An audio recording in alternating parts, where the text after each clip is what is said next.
Hello दोस्तों, नमस्कार। आप सभी का स्वागत है DRK टीवी पर। मैं हूं आपका दोस्त डॉक्टर कन्हैया, बीकानेर, राजस्थान से, साइकेट्रिस्ट, मनोचिकित्सक, काउंसलर, सेक्सोलॉजिस्ट और डी एडिक्शन स्पेशलिस्ट। दोस्तों, आज इस वीडियो के माध्यम से मैं आप सभी के साथ में एक इंपॉर्टेंट कॉन्सेप्ट शेयर कर रहा हूं। हर जगह ये लाइन बोली जाती है कि हम सभी परमात्मा के स्वरूप हैं। हमारे अंदर ईश्वर की असीम ताकत है, ईश्वर की असीम क्षमता है हमारे अंदर, बस उसको पहचानने की जरूरत है। जब हमारे अंदर ईश्वर की इतनी ज्यादा पावर है तो लाइफ में दुख क्यों है, तो लाइफ में इतनी सफरिंग क्यों है, इसके ऊपर मैं आपको ये वीडियो बताने वाला हूं। अगर आप इस चीज को जानने के लिए इच्छुक हैं, इस चीज को जानने की जिज्ञासु है, तो इस वीडियो को पूरा एंड तक देखिएगा। दोस्तों, इसको समझने के लिए हम एक साइंस का एक छोटा सा कॉन्सेप्ट है वो अपन समझने की कोशिश करते हैं। एक वैज्ञानिक हुए थे जिनको बोलते हैं आइंस्टीन, जिनका नाम था आइंस्टीन। उन्होंने एक बहुत ही प्यारी सी इक्वेशन दी थी। वो इक्वेशन क्या थी? E = mc²। यहां पर E ऊर्जा से है और m का मतलब मैटर से है, मतलब पदार्थ बोलते हैं। इस इक्वेशन का क्या मतलब था? विज्ञान ये कहता है कि ये जो पूरी दुनिया है, इस दुनिया में दो ही चीजें हैं। ये जो पूरी दुनिया है उसमें दो ही चीजें, एक तो ऊर्जा है और एक पदार्थ है।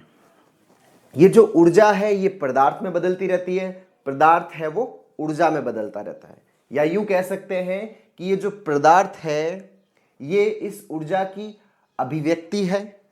ये जो पदार्थ है ये इस ऊर्जा की अभिव्यक्ति है, और जो ऊर्जा है वो इस पदार्थ का अदृश्य स्वरूप है। ये तो इसका भौतिक स्वरूप है, ये ऊर्जा जो है वो इसका अभौतिक स्वरूप है। तो ये तो है विज्ञान के अकॉर्डिंग। अब अपन बात करते हैं आध्यात्म के अकॉर्डिंग कि ये जो पूरी दुनिया है, इस पूरी दुनिया के अंदर दो ही चीजें हैं। एक तो है परमात्मा और दूसरा है प्रकृति। जैसे विज्ञान कहता है कि इस पूरी दुनिया में ऊर्जा और मैटर ही है, वैसे ही ये जो ऊर्जा है ये परमात्मा, ये आध्यात्म कहता है कि ये जो परमात्मा है, परमात्मा जो है वो क्या है? एनर्जी है, कॉन्शियस है। और इस परमात्मा की जो अभिव्यक्त रूप है, जो इस परमात्मा का जो दृश्य स्वरूप है वो क्या है? प्रकृति।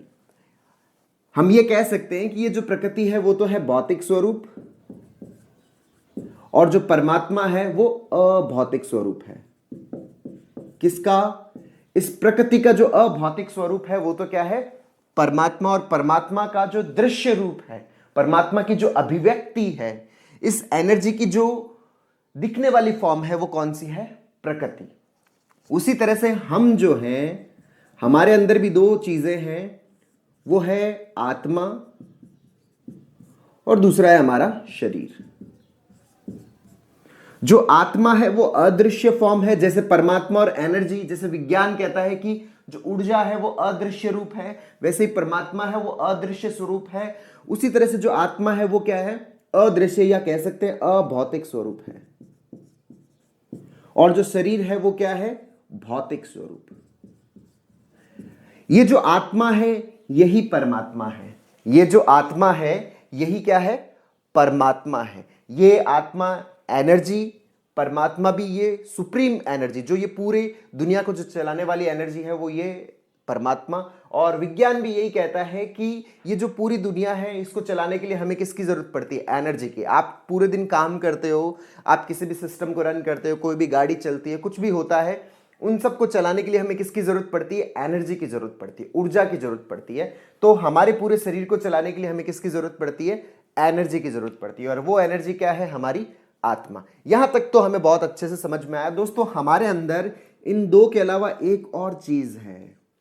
जैसे ही आत्मा शरीर का रूप धारण कर लेती है, आत्मा पदार्थ का रूप धारण करती है, अब इसकी लर्निंग स्टार्ट होती है, इसकी सीखने की प्रक्रिया शुरू होती है। वो अपने फैमिली एनवायरनमेंट में हम लोग सीखते हैं, हम हमारे एजुकेशनल एनवायरनमेंट में सीखते हैं, सोशल एनवायरनमेंट में सीखते हैं, चीज़ों को धीरे धीरे सीखते हैं, हमारे अंदर स्किल्स डेवलप होती है। ये जो सीखने की प्रक्रिया है इसको बोलते हैं संस्कार डेवलप होना। और जो हम सीख जाते हैं उसको बोलते हैं संस्कार, लर्निंग। जो लर्निंग होती है, इस लर्निंग के बाद हमारे मन का फॉर्मेशन होता है।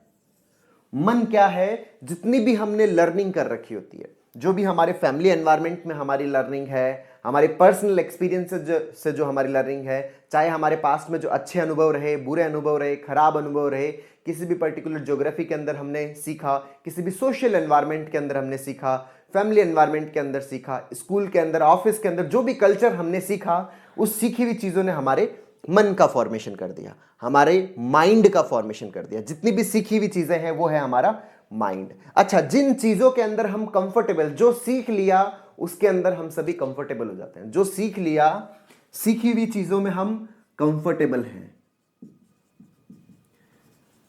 सीखी हुई चीज़ों के अंदर हम क्या है? कंफर्टेबल। और जो हमने सीखा नहीं उसके अंदर हम क्या है? अनकंफर्टेबल। जो हमने सीख लिया उसके अंदर तो है हम कंफर्टेबल, और जो हमने सीखा नहीं उसके अंदर हम हैं अनकंफर्टेबल। अच्छा, जो सीखा हुआ होता है ना, उसकी एक्सेप्टेंस हमारे अंदर बहुत अच्छी होती है। जो सीखा हुआ होता है उसके अंदर एक्सेप्टेंस हमारी बहुत अच्छी होती है, और जो सीखा हुआ नहीं है उसके अंदर हमारी एक्सेप्टेंस नहीं होती। अच्छा, जिसकी एक्सेप्टेंस होती है वो हमारे लिए पॉजिटिव इवेंट होता है।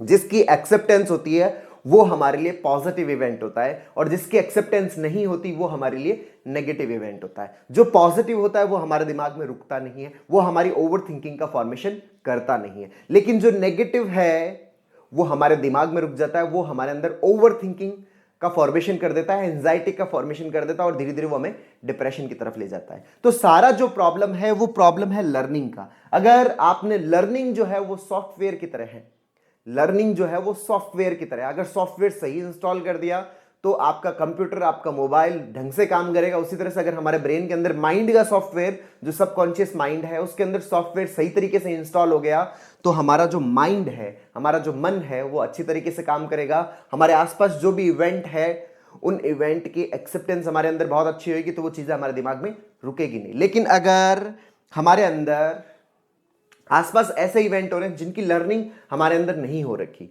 जिनकी एक्सेप्टेंस हमारे अंदर नहीं है, तो वो हमारे अंदर एंजाइटी का फॉर्मेशन करती है, वही दुख का रूप ले लेते हैं। उसी को हम क्या बोलते हैं? दुख बोलते हैं। तो दोस्तों, जो सुख और दुख का जो कॉन्सेप्ट है, सुख और दुख का जो कॉन्सेप्ट है, सफरिंग का जो कॉन्सेप्ट है, वो हमारे मन पर निर्भर करता है। इसका आत्मा से, इसका परमात्मा से, या इसका इस एनर्जी से जो एक्सचेंज हो रहा है, इससे कोई लेना देना नहीं है। ये सारा पार्ट जो है वो हमारे मन का पार्ट है। आपने जो सीख लिया उस एनवायरनमेंट में अगर आप हो, जिसकी स्किल आपके पास में है, जैसे मान लीजिए एक 10th का स्टूडेंट है और उसने 10th से रिलेटेड जो कॉन्सेप्ट है उन सारे कॉन्सेप्ट्स को बहुत अच्छे से लर्न कर लिया, तो वो 10th को आराम से पास कर लेगा। यहां पर 10th को पास करना, उसके एक्सेप्टेंस है, उसके दिमाग में ये चीज रुकेगी नहीं, तो वहां पर वो बहुत अच्छा फील करेगा, पॉजिटिव फील करेगा। लेकिन मान लीजिए 10th के कॉन्सेप्ट्स उसने लर्न नहीं किए, उसने सीखे नहीं, तो जो 10th का एग्जाम होगा वो एग्जाम बहुत अच्छे से नहीं दे पाएगा। जब एग्जाम नहीं दे पाएगा तो उसको सफरिंग होगी। क्यों? क्योंकि उसकी एक्सेप्टेंस नहीं है। वो तो होना पास चाहता है, हर इंसान पास होना चाहता है, लेकिन पास होने के लिए जो स्किल है, जो लर्निंग है, वो तो हमारे पास होनी चाहिए। अगर वो लर्निंग नहीं होगी, वो सीखा हुआ नहीं होगा, तो वो क्लास हम पास नहीं कर पाएंगे। जब पास नहीं कर पाएंगे तो हम परेशान होंगे। अब चाहते तो हम पास होना थे और हम फेल हो गए, तो सफरिंग होने लग जाती है, दुख होने लग जाता है, परेशान होने लग जाता है। यहां पर ये जो परेशानी है वो सिर्फ इसी चीज की है कि हमारी लर्निंग नहीं हो पा रही, हमारी लर्निंग प्रॉपर नहीं हुई है। जो भी 12th मान लीजिए कोई इंटरव्यू में सिलेक्ट नहीं हो पा रहा, या पर्टिकुलर किसी सिचुएशन के अंदर रुका हुआ है, तो मतलब उस सिचुएशन से रिलेटेड जो स्किल है उसकी हमारे अंदर कमी है। हमें उस स्किल को सीखना पड़ेगा, लर्न करना पड़ेगा। अगर हम सीख लेते हैं तो हमें कोई भी प्रॉब्लम नहीं है। जैसे मान लीजिए कोई व्यक्ति एक कंट्री में रहता है, उस कंट्री के अलग रूल्स एंड रेगुलेशंस है, उस कंट्री को छोड़ के वो किसी दूसरी कंट्री में जाता है, दूसरी कंट्री के रूल्स एंड रेगुलेशंस अलग है।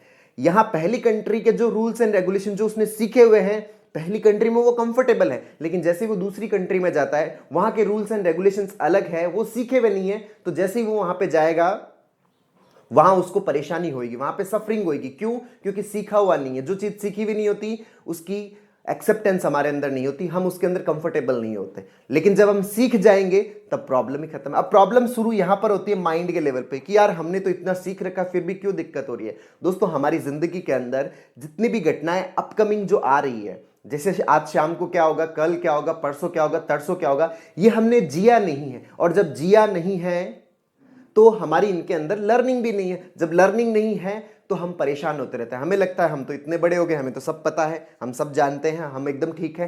तो इस वजह से हमारे साथ प्रॉब्लम्स होना शुरू हो जाता है। हम अगर अपने लर्निंग मोड को हमेशा ऑन रखते हैं तो हर इवेंट की लर्निंग हमारे अंदर होती रहती है।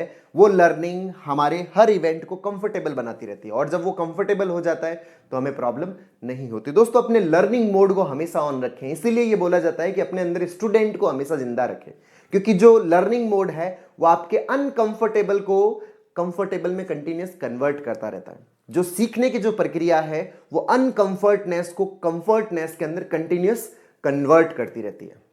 इसीलिए ये लाइन बोली जाती है कि अपने अंदर स्टूडेंट को जिंदा रखें, अपने अंदर सीखने की प्रक्रिया उसे हमेशा तैयार रखें अपने आप को कि आप कंटिन्यूस सीखते जा रहे हैं। दोस्तों, इस जीवन का यही उद्देश्य है कि हम अनकंफर्टनेस को कंफर्टनेस के अंदर कन्वर्ट कर लें। यही आर्ट ऑफ लाइफ है, यही जीने की कला है कि आप जो आपके आसपास जितना भी असहज है, जिसको आपने सीखा नहीं है, जिसको आपने लर्न नहीं किया है, उसको आप बहुत अच्छे से सीख ले, बहुत अच्छे से लर्न कर ले। अगर ये लर्निंग मोड हमारा ऑन रहता है तो ये सफरिंग हमें कभी भी परेशान नहीं करती। हमारे लिए हर इवेंट पॉजिटिव इवेंट होता है, हर चीज हमारे लिए कंफर्टेबल होती है, हर चीज की एक्सेप्टेंस हमारे अंदर होती है, और जब एक्सेप्टेंस होती है तो सफरिंग बिल्कुल भी नहीं होती। सफरिंग जो क्रिएट होती है दोस्तों, ये मन के कारण क्रिएट होती है। जैसा आपने सीख लिया वैसा आपको नहीं मिला, हो गई प्रॉब्लम। तो जैसा नहीं मिला उसको सीख लिया जाए, जो आपको मिल रहा है, जो अनकंफर्ट मिल रहा है उसको सीख लिया जाए, उसको समझ लिया जाए, तो प्रॉब्लम ही खत्म है। हमारे मन के अंदर नई स्किल डेवलप हो जाती है। तो दोस्तों, यहां पर मैंने अच्छे से एक्सप्लेन किया कि जितनी भी सफरिंग्स है वो हमारी लर्निंग की वजह से है। हमें नई चीजें सीखनी चाहिए, हमें नई चीज सीखनी पड़ेगी। अगर हम हमारी सफरिंग से दूर जाना चाहते हैं तो हमें नया सीखना पड़ेगा, और उस नई लर्निंग के अंदर जो कॉग्निटिव बिहेवियरल थेरेपी है वो बहुत अच्छा रोल प्ले करती है। पूरी दुनिया के अंदर सीबीटी की बहुत अच्छे से प्रैक्टिस की जाती है ताकि हम नए सिरे से अपने कॉग्निशंस डेवलप कर सकें, अपने थॉट प्रोसेस को अपग्रेड कर सकें। जैसे मोबाइल के सॉफ्टवेयर के वर्जन्स आते रहते हैं अपडेट करने के, वैसे ही हम हमारे कॉग्निशंस को, थॉट प्रोसेस को अपग्रेड कर सके। तो दोस्तों, उम्मीद करता हूं आपको ये वीडियो पसंद आया होगा। नीचे कमेंट बॉक्स में लिखकर जरूर बताइएगा, और अब तक यदि आपने मेरे यूट्यूब चैनल DRK TV को सब्सक्राइब नहीं किया तो प्लीज सब्सक्राइब करें ताकि मेरे नए वीडियो का नोटिफिकेशन आप तक सबसे पहले पहुंचे। बहुत बहुत धन्यवाद दोस्तों। जय हिंद, जय भारत।